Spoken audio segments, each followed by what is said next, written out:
Hello hello hello everyone, welcome back to the channel. तो क्या हाल है बच्चों, पढ़ाई की याद आ ही गई? तो चलो स्टार्ट करते हैं। तो आज हम पढ़ने वाले हैं क्लास 6 का चैप्टर नंबर 7, जिसका नाम है गेटिंग टू नो प्लांट्स। भाई ये सच में ना काफ़ी बड़ा चैप्टर है, पर अब आपने जिस वीडियो पर क्लिक करा है वो है आपके स्पेशल भैया की वीडियो। तो मैं तो आपका बिल्कुल टाइम वेस्ट करने नहीं वाला हूँ, इसीलिए मैंने आपके लिए बनाई है ये सुपर डुपर स्पेशल पीडीएफ, जिसमें आपको मिलने वाला है इस पूरे चैप्टर के वो पॉइंट्स जिसको अगर आपने पढ़ लिया तो ये पूरा चैप्टर पहले तो आपका 10 मिनट में खत्म हो जाएगा, सिर्फ 10 से 15 मिनट में, और मार्क्स आएंगे फुल फुल फुल। जी हाँ, फुल। तो चलो विदाउट एनी डिले वीडियो को करते हैं स्टार्ट और इस चैप्टर को करते हैं खत्म। तो लेट्स स्टार्ट। देखो, some plants are small, some are big. So some तो बिल्कुल एकदम घास होती है, एकदम छोटी छोटी, है ना। सम है ग्रीन लीव्स, कुछ की हरी पत्तियां होती हैं, कुछ की रेडिश कलर की पत्तियां होती हैं, कुछ के पास बड़े बड़े बड़े फूल होते हैं, कुछ के पास बड़े छोटे होते हैं, ठीक है, और किसी के पास होते ही नहीं है। कहने का मतलब क्या है कि भाई प्लांट्स में भी एक बहुत बड़ी वेराइटी होती है। वेराइटी। अब भैया अगर तुमने थोड़ा सा अपने भैया से स्मार्टली पढ़ा है, मतलब वीडियोस देखी हैं, स्मार्ट पढ़ाई मतलब वीडियो देखना भैया की, ठीक है। अगर आपने स्मार्टली पढ़ाई करी है तो आपने नोटिस करा होगा क्लास 6 के ऑलमोस्ट हर चैप्टर हमें यही सिखाता है कि हमारे आसपास कितनी वैरायटी है। पहले चैप्टर में हमने देखी अपनी फूड की वैरायटी, फिर हमने क्लोथ्स की भी वैरायटी देखी थी। इसी तरीके से हम वैरायटी को देखते आ रहे हैं, तो इस चैप्टर में भी आपको क्या देखना है, वैरायटी ही देखनी है, ठीक है। तो उसके बाद अब हम बात करते हैं वैरायटी की। तो हमारे प्लांट्स में भी बहुत वैरायटी है, तो इस चैप्टर में हम देखेंगे कि वैरायटी को हम कैसे समझना है, हम किस तरीके से प्लांट्स को पढ़ें, ठीक है। तो बस यही सब पढ़ना है, ज़्यादा टेंशन नहीं लेनी है। सबसे पहले तो यहाँ देखो क्या लिखा है, लर्न टू ड्रॉ, यानी कि आपको इस तरीके के पूरे प्लांट को बनाना सीख लेना है, क्योंकि ये किस लिए इंपॉर्टेंट है, एग्जाम में फुल मार्क्स लाने के लिए। वाह वाह, क्या स्टार बनाया, ठीक है। अब can you label the stem, branch, root, leaf, flower and fruit of the plant. क्या आपको ये सब, इस वाले जो आपका ये ड्रॉ हुआ है, इसमें आप बता सकते हैं कि इसमें से कौन सा स्टेम है, कौन सा ब्रांच, कौन सा रूट है, कौन सा लीफ है, कौन सा फ्लावर है, कौन सा फ्रूट है। अगर आपको ये सब नहीं आता तो सीखो, ये क्या है, लीफ है, ये रूट्स है, ये स्टेम है, ये फ्लावर है, सॉरी ये फ्लावर है, ये फ्रूट है। तो इस तरीके से आपको आना चाहिए, ठीक है। अब हम आते हैं चैप्टर के एक बहुत इंपॉर्टेंट पार्ट्स पे, जो कि है टाइप्स ऑफ प्लांट, यानी कि प्लांट्स किस किस तरीके के होते हैं। तो उसके लिए आपके भैया ने यहाँ अंडरलाइन कर रखा है, क्या हर्ब्स होते हैं, श्रब्स होते हैं और ट्रीज होते हैं। अरे भैया ये क्या चीज़ होती है? अरे अभी बताता हूँ, बहुत सिंपल सी चीज़ है। देखो ये सब कुछ नहीं पढ़ना है जो फालतू है, जहाँ जहाँ आपको अंडरलाइन मिले ये बस वो पढ़ो। The most plants can be classified into 3 categories. तो ज़्यादातर प्लांट 3 कैटेगरीज में डिवाइड किए जाते हैं, हर्ब्स, श्रब्स एंड ट्रीज। अब क्या क्या होता है पहले तो देख लो, देख के ही पता चल रहा है, ये हर्ब्स है, ये श्रब है और ये ट्री है। देख के पता चल रहा है हर्ब्स सबसे छोटे होते हैं, बी श्रब्स जो होते हैं वो उससे बड़े होते हैं, और ट्री सबसे बड़े होते हैं। देख के तो ये पता चल रहा है। अब इनके बारे में और क्या क्या है, बस इतना इतना जितना यहाँ पे मैंने आपको मार्क करके दिया है। Plants with green and tender stems are called herbs. कौन से? जो प्लांट जिनकी जो ग्रीन होते हैं और उनकी टेंडर यानी कि सॉफ्ट स्टेम होती है, उन्हें हर्ब्स कहते हैं। सॉफ्ट, उनकी जो ब्रांच होती है वो सॉफ्ट होती है, और वो यूजुअली बहुत छोटे होते हैं और उनके पास बहुत ही कम ब्रांच होती है। नेक्स्ट उन्हें कहते हैं हर्ब्स, ओके।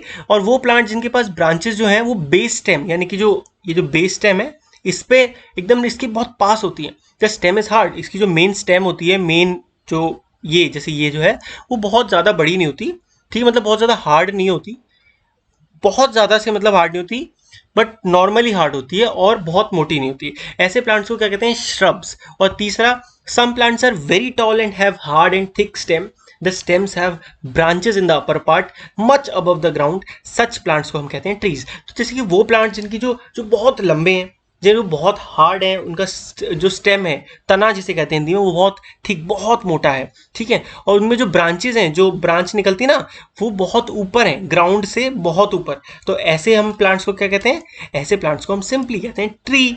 तो बस अब आपको ये 2-3 बार पढ़ना, आपको याद हो जाएगा, और इनको याद भी कर लेना है, तभी तो एग्जाम में फुल मार्क्स लाओगे। तो वो याद करना बहुत इंपॉर्टेंट होता है, और याद करने का सिंपल तरीका 2-3 बार पढ़ लो। अब तुम कहोगे भैया ये सब हम पढ़ें कैसे, अब क्या यहाँ पे लिखने बैठे? टेंशन मतलब, एंड तक वीडियो देखो, मैं जरूर बताऊंगा एक तरीका जिससे आप आराम से ही कर सकते हो, और सरप्राइज भी दूंगा। नेक्स्ट है स्टेम। अब स्टेम के बारे में, ओ सॉरी, नीचे ये रह गए हमारे 2 स्पेशल तरीके की कैटेगरी, ठीक है। Plants with week stem that can not stand upright. अब देखो एक चीज मैं एग्जांपल बताना चाहूंगा, अगर तुम ऐसे ही पढ़ रहे होते जैसे मैं, तो क्या पता तुम यहाँ से भूल के सीधे यहाँ से पढ़ना शुरू कर देते, तुम्हारा एक इंपॉर्टेंट सेक्शन छूट जाता। बट यहाँ पे इस पीडीएफ में मैंने आपके लिए स्पेशली हाईलाइट कर रखा है, तो यही तो फायदा है इस पीडीएफ से पढ़ने का। Plants with weak stems that can not stand upright. अब वो प्लांट जिनकी जो स्टेम है वो बहुत वीक होती है और वो सीधे खड़े नहीं हो पाते, वो क्या होते हैं, वो जमीन पे ही बढ़ते हैं, जमीन पे ही बढ़ते हैं, उन्हें कहते हैं क्रीपर। क्या कहते हैं? क्रीपर्स। और वो जो किसी और का सपोर्ट लेके ऊपर चढ़ते हैं, किसी और का सपोर्ट लेके, उन्हें कहते हैं क्लाइंबर्स। बस इतनी लाइन को याद कर लेना, आपका हो जाएगा वाह वाह वाह वाह। ठीक है, समझ में आ गया ना? फोटो देख सकते हो, ये क्या है? क्रीपर, जमीन जमीन पे बढ़ रही है। ये क्या है? क्लाइंबर। क्लाइंबर आप देख सकते हो कैसे किसी और का सपोर्ट लेके ऊपर बढ़ रही है। ठीक है, अगला पॉइंट आ जाता है स्टेम्स। अब स्टेम्स क्या होता है? स्टेम्स के सबसे पहले आप फंक्शन समझो, क्या क्या होते हैं। स्टेम्स जो है उसमें लीव्स आती हैं। क्या आती हैं? लीव्स आती हैं। उसमें ब्रांचेस होती हैं, उसमें बर्ड्स, उसमें फ्लावर्स, उसमें फ्रूट्स। ये सब चीज़ें आपकी किस पे उगती हैं? ये सब चीज़ें आपकी स्टेम पर ही उगती हैं। पहला फंक्शन हो गया कि वो ये सब चीज़ें बेयर करती है, यानी कि उस पर आपको वर्ड यूज करना है बेयर। ठीक है, इससे मार्क्स ज़्यादा मिलते हैं। ठीक है, ओके, नेक्स्ट देख लेते हैं। अब स्टेम हेल्प करती है अपवर्ड मूवमेंट ऑफ वाटर, यानी कि जब आप पानी देते हो ना पेड़ों में, तो पेड़ों में आप पानी तो जमीन में डालते हो, वो रूट्स में जाता है, रूट से उन्हें ऊपर ले जाने में स्टेम आपकी हेल्प करती है। यानी कि स्टेम का ही काम है पानी को ऊपर ले जाना, और पानी के साथ साथ मिनरल्स को भी ऊपर ले जाना। क्या करना? मिनरल्स को भी ऊपर। ऊपर क्यों भैया? अरे ऊपर ही तो सब कुछ है। जैसे कि आप एक समझो, यहाँ नीचे थी रूट्स, अब रूट से पानी आया, स्टेम उसको लेके गई ऊपर ऊपर ऊपर, और यहाँ पूरे आपका फ्लावर, पूरे ही प्लांट में आप इसने पहुंचा दिया, तो इसीलिए ऊपर। समझ में आया ऊपर का मतलब? ओके, नेक्स्ट लो, खत्म हो गया स्टेम। अब बात करते हैं लीफ की। ठीक है, the part of leaf by which it is attached to the stem. अब वो पार्ट लीफ का जिससे वो अटैच्ड होता है स्टेम से। स्टेम यानी कि जो मेन बीच की होती है, या फिर ये जो छोटे छोटे निकल रही होती हैं, इनमें से जिस पार्ट से लीफ कनेक्टेड होता है, जैसे कि ये वाला जिससे ये जुड़ा है, इसे क्या कहते हैं आपका? इसे कहते हैं पेटियोल। क्या कहते हैं? Petiole, PETIOLE। जितना जितना हाईलाइट करा है उतना उतना ढंग से पढ़ लो, पूरा चैप्टर चुटकियों में खत्म हो जाएगा। और broad green part of the leaf, broad green part of the leaf, broad green, यहाँ देखो, ये देखो lamina, broad green part of the leaf को कहते हैं लैमिना। ये जो पूरा दिख रहा है ब्रॉड एकदम। और स्टेम क्या होती है? ये स्टेम है, और जिस पॉइंट से जुड़ा होता है ये पतला सा, इसे कहते हैं पेटियोल। पेटियोल समझ में आ गया, लैमिना समझ में आ गया, स्टेम भी समझ में आ गया, तो समझ लो लीफ समझ में आ गई। अब एक चीज, लीफ में और भी कुछ चीजें होती हैं। लीफ में होती हैं वेन्स, जैसे हमारे अंदर होती है ना वेन्स, वेन्स यानी कि नसें, इसी प्लांट में भी होती हैं। अब तुम यहीं देख लो, यहाँ तुम ध्यान से देखोगे, ये जो पतली पतली लाइनें दिख रही है ना, ये सब क्या है? ये नस है, इसे वेन्स कहते हैं इंग्लिश में, नस मत लिखाना। ठीक है, these line are called veins. और बीच में ये जो सबसे बीच में एक लंबी सी, थोड़ी डार्क सी, मोटी सी जो लाइन होती है ना, इसे कहते हैं मिडरिब। क्या कहते हैं? मिडरिब। ये आपको सब याद करने अच्छे से, नाम पेपर में आएंगे। ठीक है, और ये जो डिजाइन बनाती हैं, जो डिजाइन मतलब ये जो डिजाइन होता है पूरा, एक मिनट इसको साफ कर देते हैं पूरे को। और ये वाला जो डिजाइन है ना जो आपको इस पे दिख रहा है, इसे कहते हैं वेनेशन। क्या कहते हैं? लीफ वेनेशन, यानी कि लीफ का डिजाइन। अब देखो, अगर ये डिजाइन जो होता है इस तरीके का होता है, जैसे कि अगर बीच में एक सेंटर लाइन और उसके साइड में साइड में साइड में इस तरीके का, तो इसे कहते हैं रेटिकुलेट वेनेशन। किस तरीके का? रेटिकुलेट। ठीक है, और in the leaves of grass, और अगर कोई घास, घास पे आपने देखा सीधी सीधी लाइनें होती हैं, बस अभी नीचे फोटो है वो दिखा दूंगा, उस पे कहते हैं पैरेलल। तो कितने तरीके का वेनेशन होता है?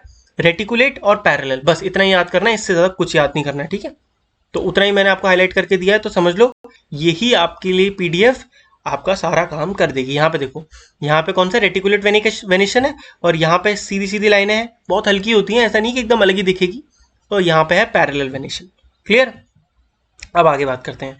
अब हम एक बहुत इंपॉर्टेंट पॉइंट पे आ रहे हैं, जिसपे से डेफिनेट डेफिनेट डेफिनेट क्वेश्चन आएगा। वो क्या है भैया? वो है आपका यूज, फंक्शन कह सकते हो, यूज कह सकते हो ऑफ लीव्स। तो दो यूज होते हैं, हमेशा याद रखना, दो यूज हैं। पहला है ट्रांसपीरेशन। क्या होता है भैया ट्रांसपीरेशन? अरे भैया, अगर आपने हमारी वीडियो देखी है, स्मार्ट स्टडी किए हो, तो आप जानते हो कि इवेपोरेशन क्या होता है। पानी का भाप बन जाना इवेपोरेशन होता है। तो क्या होता है? Water comes out of leave in the form of vapour by a process called transpiration. तो वाटर में, प्लांट में क्या होता है, उनके जो लीव्स होते हैं उनसे वाटर बाहर आता है। क्या होता है? वाटर में इवेपोरेशन हो जाता है। तो वो प्रोसेस को कहते हैं ट्रांसपीरेशन प्लांट्स में, जिससे वाटर बाहर आ जाता है। कैसे होता है ये सब हम अभी नहीं पढ़ना है, ये सब चैप्टर 14 में पढ़ेंगे, बट आप समझ गए ट्रांसपीरेशन, वाटर का बाहर आ जाना। यहाँ एनसीईआरटी वाले कह रहे हैं the process that makes water drops appear on the polythene. Simple सी बात है, वो कह रहे हैं कि ये जो वाटर ड्रॉप्स बाहर आ गई, ये जो आई इस प्रोसेस की, किस प्रोसेस से आई बता सकते हो? अरे भैया, हमने तो अपने स्पेशल भैया से पढ़ाई करी है, तो हम तो जानते हैं कि इवेपोरेशन से बाहर आई हैं। वेरी गुड बच्चा, वेरी गुड बच्चा। आगे बढ़ते हैं, मैं भी क्या ही बोल जाता हूँ। अब आप आगे बढ़ो फटाफट, ये सब कुछ टाइम वेस्ट नहीं करना है इसमें। अब आ जाओ यहाँ, अब आते हैं next very very super duper, मतलब जितने स्टार बना दूं उतने कम है, इतना इंपॉर्टेंट है। 99.99999% इस पे से क्वेश्चन आने ही आने वाला है, ठीक है। कि मैं तो कह रहा हूँ 100% आएगा, अगर आपकी टीचर को थोड़ी भी अच्छी एग्जाम की वो होगी तो, कि मतलब उसे अच्छा एग्जाम सेट करना होगा तो, ठीक है। इसे कहते हैं फोटोसिंथेसिस। ये आपको ऐसे समझना है कि आपको 12th तक नहीं भूल सकते आप इसको, समझ रहे हो, इतना आगे तक पढ़ना है अगर बायो ली तो, नहीं तो 10th तक, ठीक है। क्या होता है जी, लीव्स जो होते हैं, प्लांट्स जो होते हैं, वो अपना खाना खुद बनाते हैं। मैं आपको सार समझा रहा हूँ, शॉर्ट में समझा रहा हूँ। प्लांट्स अपना खुद खाना बनाते हैं, और जिस तरीके से खाना बनाते हैं, जिस प्रोसेस से खाना बनाते हैं, उसे कहते हैं फोटोसिंथेसिस। क्या कहते हैं? फोटोसिंथेसिस। ये नाम भेजे में घुसा लो, टिका लो, जो चाहे करो, ठीक है। अब leaves prepare their food in the presence of sunlight and a green coloured substance present in them. किसकी मदद से? सनलाइट की, और उनके अंदर एक ग्रीन कलर का सब्सटेंस होता है, उसकी मदद से। वो क्या होता है वो आप आगे क्लास में समझोगे। इसके लिए वो पानी भी यूज करती हैं, और कार्बन डाइऑक्साइड, ये गैस होती है जो आपके आसपास हवा में मिलती है। कार्बन डाइऑक्साइड ये गैस यूज करती है, और वाटर यूज करते हैं, और इसी प्रोसेस को क्या कहते हैं? फोटोसिंथेसिस, यानी कि प्लांट का अपना खाना बनाना। और इस प्रोसेस में ऑक्सीजन, ये भी एक गैस है जो हमें जिंदा रहने के लिए चाहिए होती है, ठीक है। ऑक्सीजन बाहर निकालते हैं, तो हमें ऑक्सीजन कहाँ से मिलती है? पेड़ों से मिलती है। पेड़ ऑक्सीजन क्यों निकालते हैं? फोटोसिंथेसिस प्रोसेस की वजह से निकालते हैं। एकदम क्लियर, ठीक है। और जो फूड प्रोसेस होता है ultimately get stored in different parts of plant. जो फूड आपका लीव्स में बनता है वो प्लांट के अलग अलग पार्ट में सेव हो जाता है, ताकि प्लांट उसे खा सके, अपनी एनर्जी बढ़ा सके, ठीक है। The leaf uses the water to make food. The leaves also lose water through transpiration. तो फाइनली लीव्स के हमने दो वो क्या सीखे फंक्शन। पहला कि वो वाटर का यूज करती है खाना बनाने के लिए, दूसरा वो वाटर का यूज करती है ट्रांसपीरेशन में, और वो पानी को छोड़ भी देती है ट्रांसपीरेशन में। क्या करती है? पानी को निकाल भी देती है ट्रांसपीरेशन में।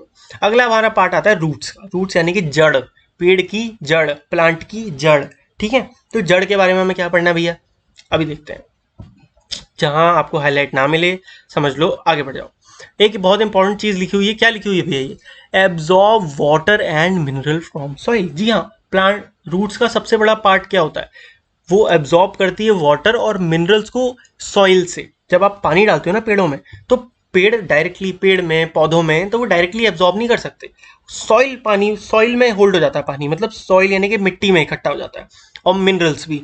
तो रूट्स क्या करती हैं? वो एब्जॉर्ब करती हैं सॉइल से मिनरल और वाटर, और इसी से एक प्लांट जिंदा होता है, बढ़ता है, अपनी सारी चीजें करता है, ठीक है। तो ये सब कुछ पढ़ना नहीं, यहाँ से पढ़ो। दिस इज बिकॉज रूट का पहला तो आपको बता दिया मैंने, दूसरे का होता है ये, this is because roots help in holding the plant firmly to the soil. दूसरा, प्लांट जो सीधे ऐसे खड़े रहते हैं ना, वो रूट्स की वजह से, क्योंकि रूट्स पूरा ऐसे सिस्टम बना के रखती हैं, नीचे से जमीन को पकड़ के रखती हैं कस के, जिसकी वजह से वो खड़ा रहता है। They anchor the plant to the soil. Anchor यानी कि उसको एकदम टाइट करके फिक्स रखना, एंकर करना यानी कि फिक्स कर देना, clear. They anchor the plant to the soil, ये लाइन आपको अच्छे से याद रखनी है। Let's move ahead. देखा कितनी जल्दी से चैप्टर कवर हो रहा है। नेक्स्ट, अब हम इंपॉर्टेंट चीज पे आ चुके हैं, टाइप्स ऑफ रूट, यानी कि रूट के भी अलग अलग तरीके होते हैं, ठीक है। अब मेनली दो तरीके के रूट होते हैं, एक होता है टैप रूट, एक होता है फाइब्रस रूट। टैप, फाइब्रस, ठीक है। अब कौन सा टैप कौन सा फाइब्रस, पहला तो ये देख लो, फोटो से क्लियर हो जाएगा।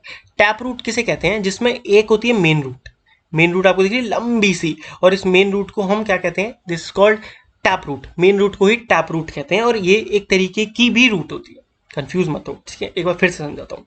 दो तरीके की रूट्स होती हैं, एक होती है टैप रूट, एक होती है फाइब्रस रूट, ठीक है। अब टैप रूट की बात करें, टैप रूट किसे कहते हैं? जिसमें एक मेन लंबी रूट होती है, जिसको ही टैप रूट कहते हैं, और उसके साइड में छोटी छोटी रूट्स निकल रही होती हैं, जिसको हम लेटरल रूट्स कहते हैं। क्या कहते हैं? Lateral roots. दूसरे तरीके की जिसमें बिल्कुल ऐसे सब तरफ से जड़ निकल रही होती हैं, उसको आप क्या कहते हैं? फाइबरस रूट, क्योंकि उसमें एकदम फाइबर की तरह रूट्स निकल रही होती हैं। टैप वाले में एक सिंगल रूट से निकलता है। एकदम क्लियर हो गया ना? चलो अब आगे बढ़ते हैं, ठीक है। अब हम रूट्स का फाइनल वर्डिक्ट ले लेते हैं, मतलब फाइनल कंक्लूजन रूट्स में क्या क्या होता है। We have learn that roots absorb water and mineral. हमने सीखा कि जो रूट्स हैं वो जमीन से, सॉइल से, मिट्टी से पानी और मिनरल्स को एब्सॉर्ब करती हैं, ठीक है। उसके बाद जो स्टेम थी वो क्या करती है? वो उस पानी और मिनरल्स को ऊपर ले जाती है लीव्स तक, ठीक है। लीव्स और other parts of the plant में, बाकी पार्ट्स भी तो हैं भाई, फूल है और बहुत सी चीजें, ठीक है। The leaves prepare food, leaves जो होती हैं वो खाना तैयार करती हैं, किस प्रोसेस से? फोटोसिंथेसिस के प्रोसेस से। और ये जो फूड है ये ट्रैवल करता है स्टेम में और आपके प्लांट के अलग अलग पार्ट में स्टोर हो जाता है, ठीक है। अब यहां तक आपने पूरा चैप्टर का सार पकड़ लिया। अगर आप ये समझ गए, समझ लो पूरा चैप्टर समझ गए, right. We eat some of these, इनमें से हम कुछ चीज़ों को, पार्ट को, प्लांट को, पार्ट ऑफ प्लांट को हम खाते भी हैं, जैसे कि कैरेट, रेडिश, स्वीट पोटैटो, जो कि सब क्या है? ये सब ये रूट्स हैं। ये सब क्या है? ये रूट है। कैरेट जो आप गाजर खाते हो ना, वो क्या है? वो एक रूट है किसी प्लांट का, जो जमीन के नीचे होती है और ऊपर उसका प्लांट, ऐसे ऐसे प्लांट निकल रहा होता है, उसको उखाड़ दो तो नीचे से रूट निकलती है। इसी तरीके से आलू जो आप खाते हो ना, वो स्टेम होती है, किसी प्लांट की स्टेम होती है। समझ रहे हो आप? अब आपको इतना क्लियर हुआ? Let's move ahead. अब हम आ जाते हैं इस चैप्टर के लास्ट पार्ट पे, जो कि है फ्लावर्स। क्या है? फ्लावर्स। फ्लावर्स के बारे में भैया क्या पढ़ना है? अरे बहुत सारा है, अभी पढ़ते हैं। देखो जी, क्या है? These are petals. सबसे पहले आप इस पूरा पोर्शन को आप फोटो से समझोगे। पेटल्स क्या होते हैं? फूल। क्योंकि ऐसा है, देखो फ्लावर्स के बारे में आपको सिर्फ क्या पढ़ना है? उसके पार्ट को पहचानना है कि कौन सा पेटल है, कौन सा सेपल है। क्वेश्चन भी यही आएगा कि एक ड्रॉ करके फ्लावर और उसके पार्ट्स ऑफ प्लांट ड्रॉ करो। मैं आपका भैया 12th पास आउट हूँ, आपको अपने एक्सपीरियंस से बता रहा हूँ कि क्वेश्चन क्या आएगा। क्वेश्चन सिर्फ इतना आएगा कि एक फ्लावर बनाओ, 5 नंबर का क्वेश्चन होगा। एक फ्लावर बनाओ और उसके सारे पार्ट्स को आपको लेबल करना है। तो बस जिस तरीके से मैं बताऊं वैसे समझो, फुल मार्क्स चुटकियों में ले जाओ। सिर्फ ये समझो कौन सी चीज कहाँ है, कैसी होती है। पेटल्स यानी कि पत्तियां, वो तो आपको पता ही है ना। पेटल्स यानी कि पत्तियां, कुछ थ्योरी व्योरी नहीं पढ़नी। सेपल्स यानी कि पत्तियों के नीचे जो छोटी छोटी पत्तियां होती हैं। यहाँ पे देखो सेपल्स ऐसी होती हैं, जब फूल बड़े हो जाते हैं तो वो नीचे छोटी छोटी दिखती हैं, ठीक है। अब आप कलर वलर देखते रहना, कलर का कोई वो नहीं है, अलग अलग कलर। पेटल्स का क्या काम होता है? वो फूल प्रोवाइड करते, वो खुशबू प्रोवाइड करती हैं, सुंदरता प्रोवाइड करती हैं, ठीक है। और प्लांट को सेव रखती हैं अलग अलग जानवरों से। इसकी जो खुशबू होती है वो हमें तो हमें कई अलग अलग इंसेक्ट्स को भी अपनी तरफ खींचती है। जैसे कि आप मधुमक्खी होती है ना, मधु लेके जाती है। चलो अगला पार्ट आते हैं, दो स्टेमन एंड पिस्टल। अब आपको बिल्कुल कंफ्यूज नहीं होना। ये जो फ्लावर था, जैसे ये भी एक फ्लावर है, वो भी एक फ्लावर था जो भी हमने देखा था। अब इसके अंदर क्या होता है वो देखते हैं। इसके अंदर कुछ इस तरीके का होता है, यानी कि अगर आपने यहाँ से एक पत्ती को हटा दिया तो ये 3 पत्ती तो हैं, एक पत्ती हट गई तो ये अंदर का दिख रहा है। अंदर क्या क्या होता है? अंदर ये पतली पतली लंबी लंबी वो निकल रही होती हैं, जिनको हम क्या कहते हैं? स्टेमन। क्या कहते हैं? स्टेमन। वो ऐसी होती हैं लंबी लंबी, ठीक है। और इनमें बीच में एक होती है पिस्टिल। क्या? पिस्टिल। पिस्टिल कुछ इस तरीके की होती है। क्या समझे भैया हम? ठीक है। एक जो फ्लावर का बाहर से उसमें होती है sepal, petal. Sepals, petal. Petal यानी कि पत्तियां, सेपल्स यानी कि छोटी पत्तियां। अंदर बात करें तो भैया अंदर होती हैं आपकी 2 चीजें। पहला स्टेमन, दूसरा पिस्टल। पहला स्टेमन, दूसरा पिस्टल। बस ऐसे याद रखो जैसे मैं करा रहा हूं, सब कुछ आराम से हो जाएगा। स्टेमन लंबी लंबी खूब सारी होती हैं, पिस्टल सिर्फ एक होती है। क्लियर? अब बात कर लेते हैं स्टेमन किस तरीके का होता है। स्टेमन जो होता है उसमें जो लंबी डंडी सी होती है उसे कहते हैं फिलामेंट, और जो एकदम टॉप पे छोटे छोटे निकले होते हैं बूंदी बूंदी, उन्हें कहते हैं एंथर। क्या कहते हैं? एंथर। इनके फंक्शन, ये क्या करते हैं, क्यों करते हैं, क्यों रहते हैं, कुछ आपको नहीं सोचना, बस आपको इतना समझना है कि ये कौन सी चीज कहाँ होती है। नेक्स्ट बात करते हैं पिस्टल की। तो पिस्टल में सबसे ऊपर का पॉइंट को कहते हैं स्टिग्मा, बीच की लाइन को कहते हैं स्टाइल, वाह क्या स्टाइल है, और सबसे नीचे गोले गोले पोर्शन को कहते हैं ओवरी। क्या कहते हैं? ओवरी। बस नाम याद रखना है, नाम याद रखना है, नाम याद रखना है। कितनी बार बोलूं? नाम याद रखना है, ठीक है। ओवरी जो होता है सबसे लोअर मोस्ट पोर्शन होता है, लोअर में थोड़ा सा स्वॉलन यानी कि थोड़ा मोटा मोटा पोर्शन होता है, ठीक है। अब हम बात कर लेते हैं उसकी भी। हमने ओवरी को भी काट दिया बीच से कुछ इस तरीके से, तो हमें कुछ इस तरीके का स्ट्रक्चर यहाँ पे नजर आता है। ये आपको ड्रॉ करना नहीं सीखना, इतना अंदर तक का नहीं आएगा, बट इतना पता होना चाहिए कि हाँ ओवरी के अंदर ओव्यूल्स होते हैं। क्या होते हैं? ओव्यूल्स होते हैं।